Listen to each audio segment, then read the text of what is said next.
Welcome to the Postgame Show presented by the Maroon Club. Every gift matters every year. Join the Maroon Club today. Not a good night for the Lafayette Leopards. They lose this one by a 35-14 score. So Lafayette now goes to 3-2. And Princeton goes to 2-2 on the season. Right now the Leopards having their alma mater play. They always salute their fans. And we, of course, will chat with Coach Frank Cavani.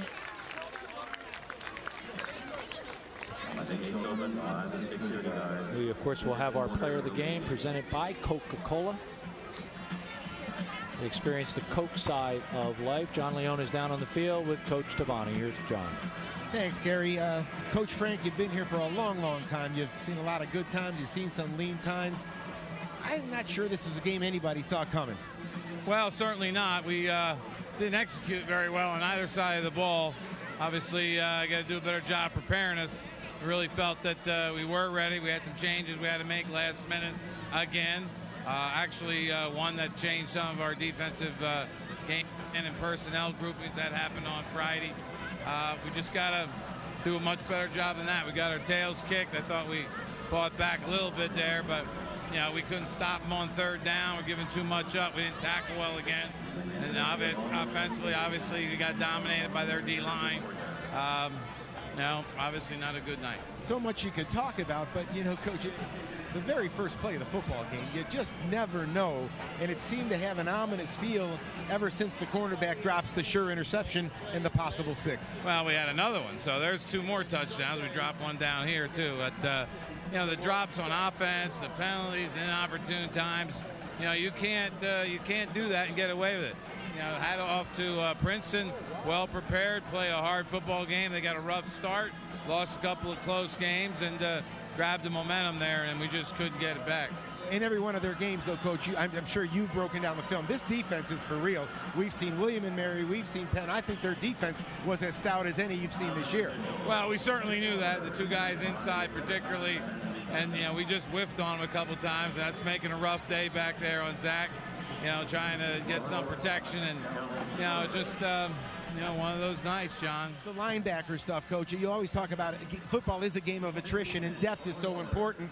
Talk a little bit about the key losses and the adjustments. And, again, not to make excuses, but, Coach, there's a lot of new faces playing that linebacker, and that, a couple of weeks ago, that was one of the strengths. Well, I said all along, it's a young football team, and it gets younger when you have injuries and a suspension at the same position, you know, in the same week. You know, we found out Benny Alloy on Sunday's practice injures his knee. We find out on Monday he's got a torn ACL.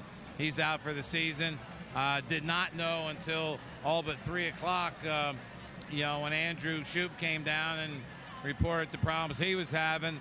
And then, of course, he had another disciplinary action had to take on Friday. Coach, for the folks who follow us closely, take us in the locker room. Every game you have a different, well, not too personally in the locker room, but every game has a different feel to it. The kids are down. I'm sure they feel as badly as we feel.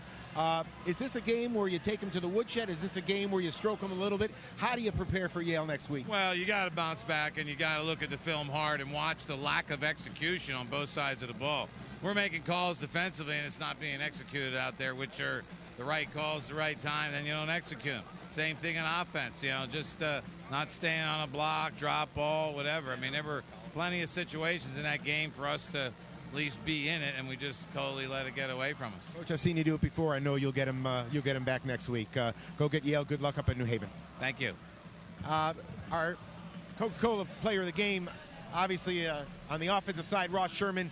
Ross, a terrific run. Take us through the play itself first. Well, we came out with the drive, and we ran a power play at a gun, and then we got like 12 yards out of it. So we just came right back to it, and it turned into you know, a stretch play, and I just took it outside and made the corner miss, and then took it to the house. You've, you know, as a freshman, you got an awful lot of playing time, a lot of carries last year. You've been the lead guy this year.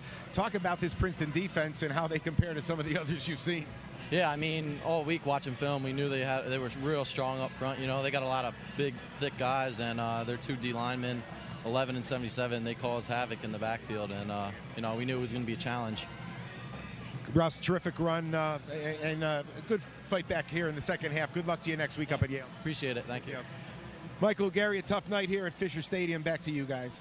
All right, John, thank you very much. Congratulations to Ross Sherman. And we've got some highlights for you here before we get out of here. So that means we go to Mike Joseph. Here are the highlights of tonight's ball game. Well, we start off with some Lafayette highlights. Princeton drove the ball down the field, a 4th and 1 right here. You're going to see Rick Lister butt through, make a big play as a senior captain right there to turn back that first drive. And then some good defensive work, some blitzing from John Luce defense right there. Colton Kirkpatrick on a nice blitz. You're going to see Lafayette again with another blitz here. Marshallak, Colton Kirkpatrick finishing him off in there as well, so he gets good defense there. But just working the ball down the field late in the first half. It goes Sharp right here, busted in. Some good blocking over the left side, 8-0. This kind of got it started right here. A poor throw to the outside, some one-on-one coverage. Andrew Starks played so well tonight. And then the quarterback, Quinn Epperly, just flipping back and forth with Connor Michelson at quarterback. This time he takes it to his left. We're going to see another throw out here, another pick off, just an easy pick right there. Right there by Phil Baya. He's going to take that one down into the end zone. That kind of broke Lafayette's back a little bit, got them a little out of sorts.